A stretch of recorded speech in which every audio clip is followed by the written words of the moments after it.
आप सभी को मेरा नमस्कार। मेरे YouTube चैनल सीके हिंदी सागर में आप सभी का स्वागत है। जैसा कि आप देख पा रहे हैं आपके समक्ष आपका अगला अध्याय अध्याय 7 काकी नामक शीर्षक से अवतरित है।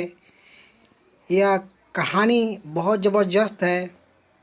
एक बच्चा अपने काकी को कैसे बुलाता है, परमात्मा के यहाँ जाने के बाद आप लोग इस बात को समझेंगे। उस दिन बड़े सवेरे प्रारंभ किया जा रहा है कहानी। उस दिन बड़े सवेरे श्यामू जी की नींद खुली तो उसने देखा कि घर भर में कोहराम मचा हुआ था, यानी श्यामू की काकी मर गई। उसकी माँ सिर से पैर तक एक कपड़ा ओढ़े हुए कंबल पर भूमि शयन कर रही है, यानी सो रही है। ठीक है, एक कपड़ा ओढ़े हुए है और भूमि शयन कर रही है, यानी भूमि पर सो रही है। और घर के सब लोग उन्हें घेर कर बड़े करुण स्वर में विलाप कर रहे हैं, यानी रोने की आवाज़ में। लोग जब उसकी माँ को शमशान ले जाने के लिए उठाने लगे तब श्यामू ने बड़ा उपद्रव मचाया। श्यामू अपने माँ को काकी बोलता था। तो लोगों के हाथ से छूटकर वह माँ के ऊपर जा गिरा और बोला, काकी सो रही है, इन्हें इस तरह उठाकर कहाँ ले जा रहे हो? मैंने इन्हें न ले जाने दूंगा। लोगों ने बड़ी कठिनाई से उसे हटाया।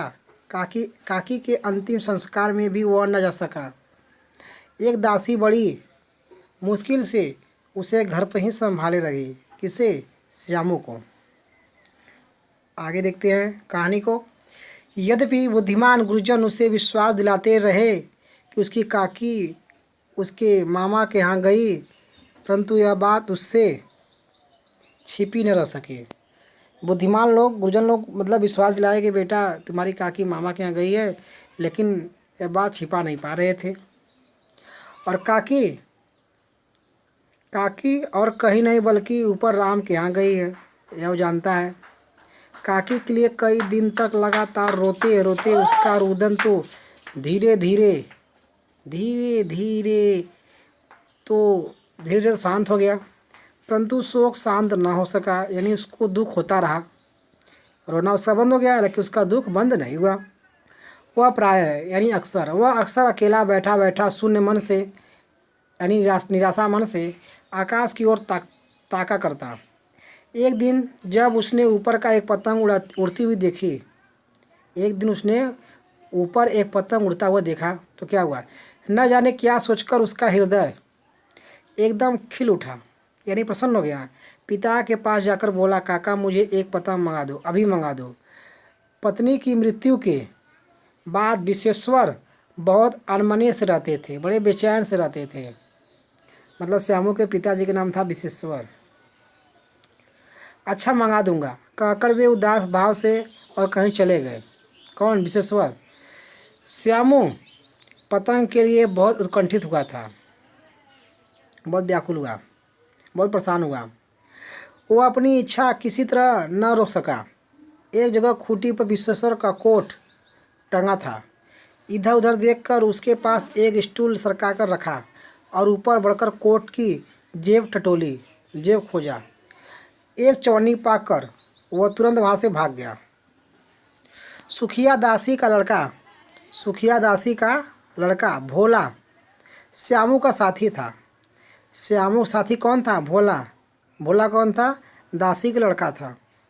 श्यामू ने इसे चवन्नी देकर कहा, अपनी दीदी से कहकर गुपचुप यानी चुप्पे से एक पतंग और डोर मंगा दो। देखो खुद अकेले में लाना, मंगा दो और कैसे लाना? अकेले में लाना, कोई जान न पाए। आगे चलते हैं। पतंग आई एक अंधेरे घर में, उसमें डोर बांधी जाने लगी। पतंग आया और एक अंधेरा कमरा था, उसमें अपना डोर बांधने लगा। श्यामू ने धीरे से कहा, भोला, हे भोला, किसी से न कहो तो एक बात कहूँ? श्यामू कह रहा है, अगर किसी से नहीं बताओगे तो मैं आपको एक बात बताता हूँ, बोलो। भोला ने सिर हिलाकर कहा, नहीं, किसी से नहीं कहूँगा, किसी से न कहूँगा। श्यामू ने रहस्य खोला, मैं इस पतंग को ऊपर राम के यहाँ भेजूँगा, इसको पकड़कर काकी नीचे उतरेगी। मैं लिखना नहीं जानता, नहीं तो इस पर उसका नाम लिख देता भोला। फिर भोला क्या बोला, भोला श्यामू से, मतलब लेखक कह रहा है भोला श्यामू से अधिक समझदार था। कौन? भोला। किससे? श्यामू से। उसने कहा बात तो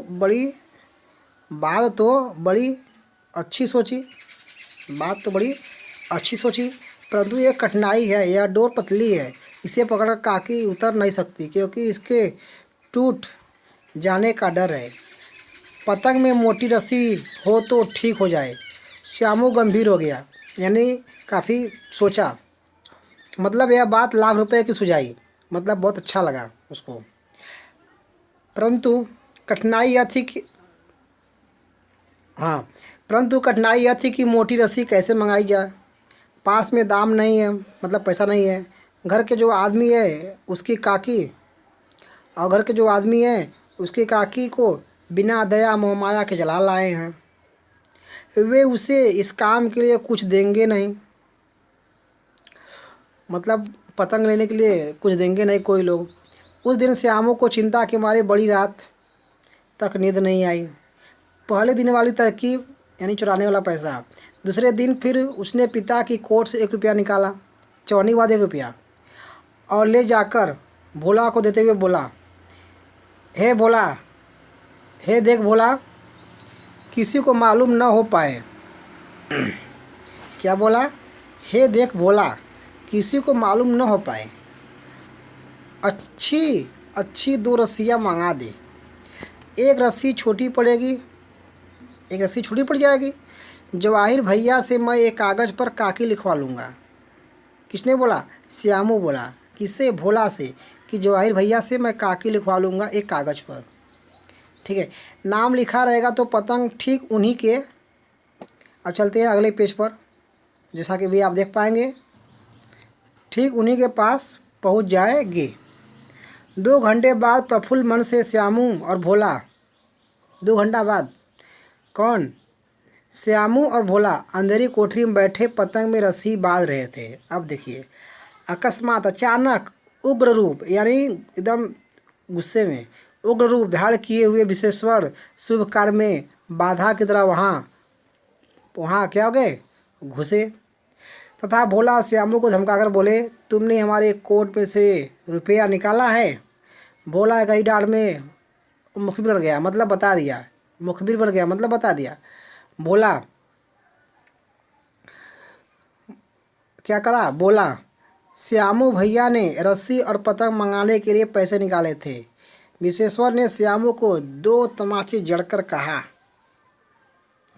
चोरी सीखकर जेल जाएगा। अच्छा तुझे आज अच्छी तरह समझाता हूँ। कह फिर कई तमाचे जड़ दिए और कान मलने के बाद पतंग फाड़ डाली। अब रस्सियों की ओर देखकर पूछा, ये किसने मंगाई? भोला ने कहा, इन्होंने मंगाई। कहते थे कि इससे पतंग को टांग कर काकी को राम के यहाँ से नीचे उतारेंगे। किसको? काकी को। कहाँ से? राम के यहाँ से नीचे उतारेंगे। विश्वेश्वर हक्का बक्का होकर वहीं खड़े खड़े रह गए। उन्होंने पतंग लेकर देखी, उस पर चिपके हुए कागज़ पर लिखा था काकी। विद्यार्थी, तो आप लोगों ने देखा यह जो कहानी है यह किसके द्वारा लिखा गया है? श्री सियाराम शरण गुप्त। जैसा कि आप समझ पा रहे हैं, इस कहानी का उद्देश्य क्या रहा कि एक बच्चा कैसे अपने माँ को पाना चाहता है। तो इस कहानी से आप समझ सकते हैं कि हमारे पास यदि माँ है तो हम सौभाग्यशाली हैं, और नहीं हैं तो कैसे कैसे ख्याल आते हैं। तो विद्यार्थीगण, जैसा कि आप सभी लोग देख पा रहे हैं, आप लोग भली भांति इसको पढ़ें, समझें, और देखिए यहाँ पे कुछ शब्दार्थ है, इससे आप लोग वीडियो को रोकिए और रोक करके इसको लिख लीजिएगा। जल्द मिलते हैं अगले वीडियो में। आपका अगला वीडियो इसी के कुछ प्रश्नों का जवाब रहेगा, जल्द मिलेगा। तब तक के लिए बेस्ट ऑफ लक।